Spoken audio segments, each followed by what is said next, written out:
Welcome to today's Explainer. Okay, let's dive into this, because today we are unpacking a really fascinating piece of source material. It's a story that collides two completely contrasting worlds. On one hand, you've got this incredibly toxic, suffocating palace politics, and on the other, there's this profound spiritual humility.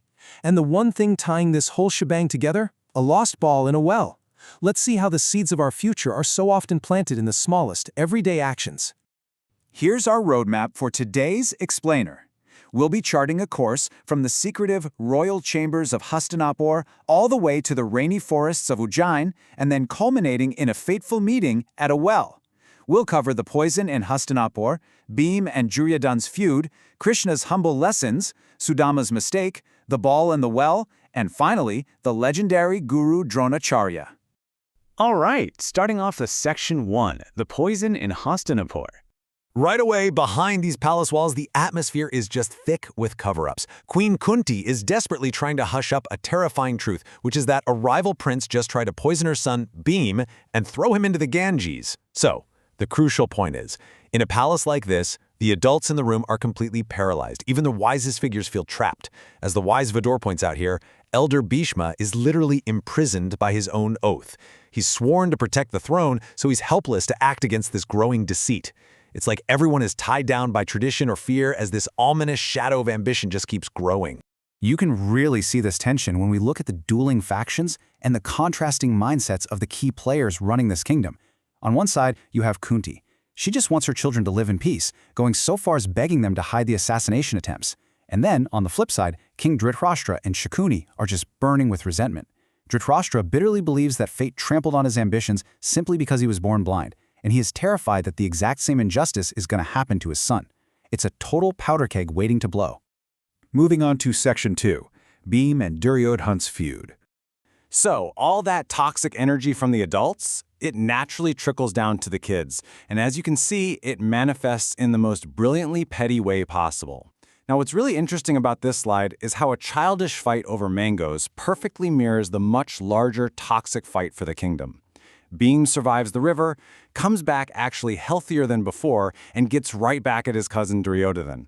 He eats an entire basket of sweet mangoes, cunningly leaving only the bare, sucked dry seeds, claiming the juice just, washed away. It's literally a fight over scraps and seeds. And that petty squabble brings us to the ultimate question that is just rotting Hastinapur from the inside out. Who will ultimately be the crown prince? This is the core anxiety stinging Dhritarashtra like a scorpion.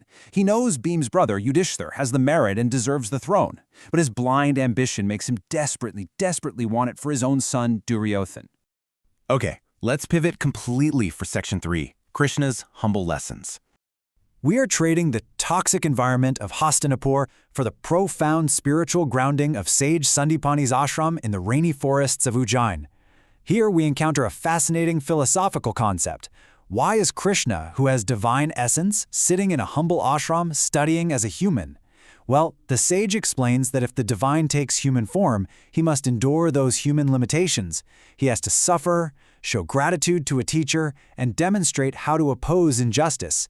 He isn't really there to learn. He's studying humbly to set an absolute prime example of duty. But, this grand purpose comes with some really deep personal sacrifice. We see the emotional anchor of Krishna's mother, Devaki, expressing this heartbreaking sorrow. She gave birth to him, yet entirely missed out on his childhood and singing him lullabies. To this, the sage offers a powerful reminder, noting, he belongs to everyone, but none can reach him. He is a sea of sweet water. It's such a beautiful metaphor. Krishna's life is meant to quench the thirst of the entire world, not just belong to one single family. This sets us up perfectly for Section 4, Sudama's fateful mistake. What starts as a seemingly simple chore turns into a massive test of morality and survival. Let's walk through this timeline.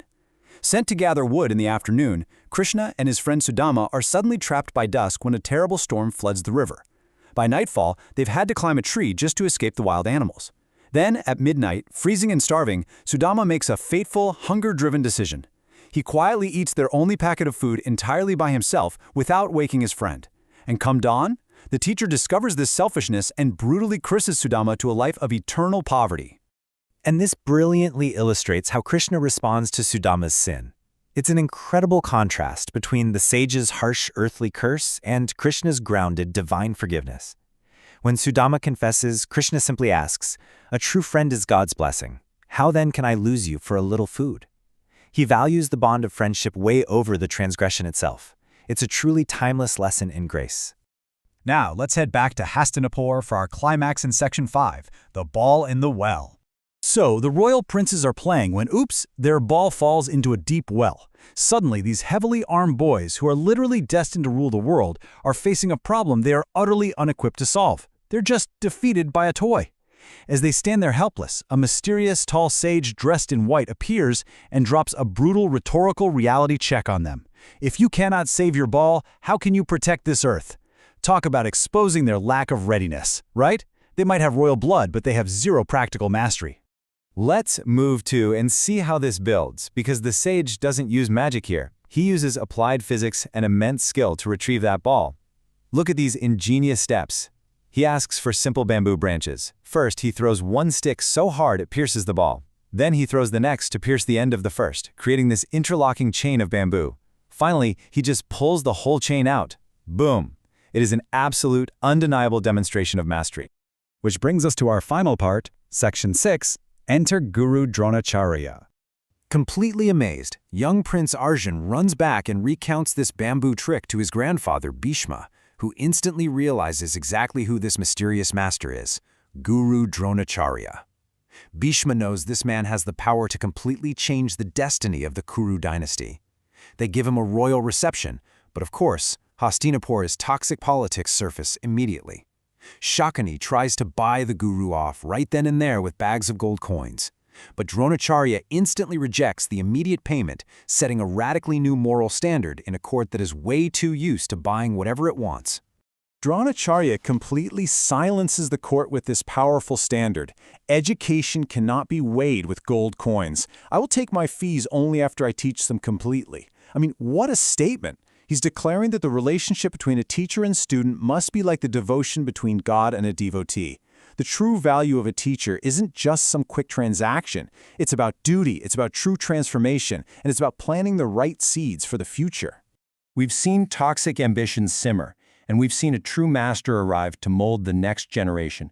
But if education cannot be bought with gold, what ultimate price will Hastinapur pay for these lessons once these princes are fully trained as warriors? Keep that provocative question in mind as you explore the rest of this epic. Thanks so much for joining me on this explainer, and I'll catch you next time.